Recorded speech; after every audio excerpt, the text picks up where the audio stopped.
మహిళా వ్యాపారవేత్తలు చిన్న వ్యాపారాలు అంటే చిల్లర వర్తకం, కుట్టు పని, వ్యవసాయము, అనుబంధ రంగాలు పెట్టుకోవడానికి ₹1,00,000 వరకు మహిళలకు రుణాలు ఇస్తున్నారు.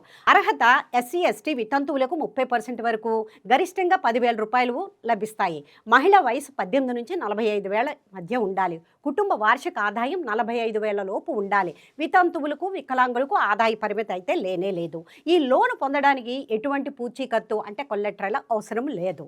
ఇందిరా మహిళా శక్తి, డాక్వా మహిళా లోన్లు, వడ్డీ లేని రుణాలు తెలంగాణలోని మహిళలకు స్వయం సహాయక సంఘాలు అంటే ఎస్హెచ్జి లోన్ పరిమితి ప్రభుత్వం 5 లక్షల నుండి 10 లక్షల వరకు పెంచింది.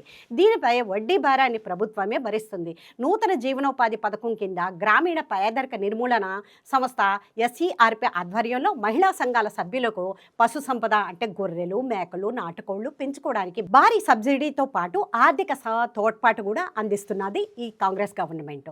మైనారిటీ మహిళల ఆర్థిక సాయం అంటే ఇందిరమ్మ మైనారిటీ మహిళా యోజన బ్యాంక్ లింక్డ్ సబ్సిడీ అనమాట. తెలంగాణ ప్రభుత్వం మైనారిటీ అంటే ముస్లింలు, క్రిస్టియన్లు, సిక్కు తదితర మహిళల ఉపాధి కోసం ప్రత్యేక సబ్సిడీ పథకాలను అమలు చేస్తుంది. ₹1,00,000 కేటగిరీ ఉన్నంత వరకు యూనిట్ కాస్ట్ ఉన్న స్వయం ఉపాధి వ్యాపారాలకు 80% సబ్సిడీ అంటే ₹80,000 ఉచితంగా ప్రభుత్వమే ఇస్తుంది. మిగిలిన 20% మాత్రమే బ్యాంకు లోను ద్వారా అభ్యర్థి వాటాగా ఉంటుందట.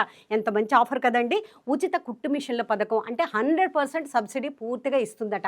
వెనుకబడిన తరగతులు అంటే బీసీ మహిళలకు ఆర్థికంగా ఎదగడానికి ప్రభుత్వం 100% సబ్సిడీతో ఉచితంగా ఆటోమేటిక్ కుట్టు మిషన్లు ప్రభుత్వం పంపిణీ చేస్తుంది. ఈ ప్రాజెక్టు గురించి మరిన్ని వివరాలు నెక్స్ట్ వీడియోలో మీకు తెలియజేస్తాను. ఇటువంటి ఇంట్రెస్టింగ్ వీడియోల కోసం మా ఛానల్ని సబ్స్క్రైబ్ చేసుకోండి.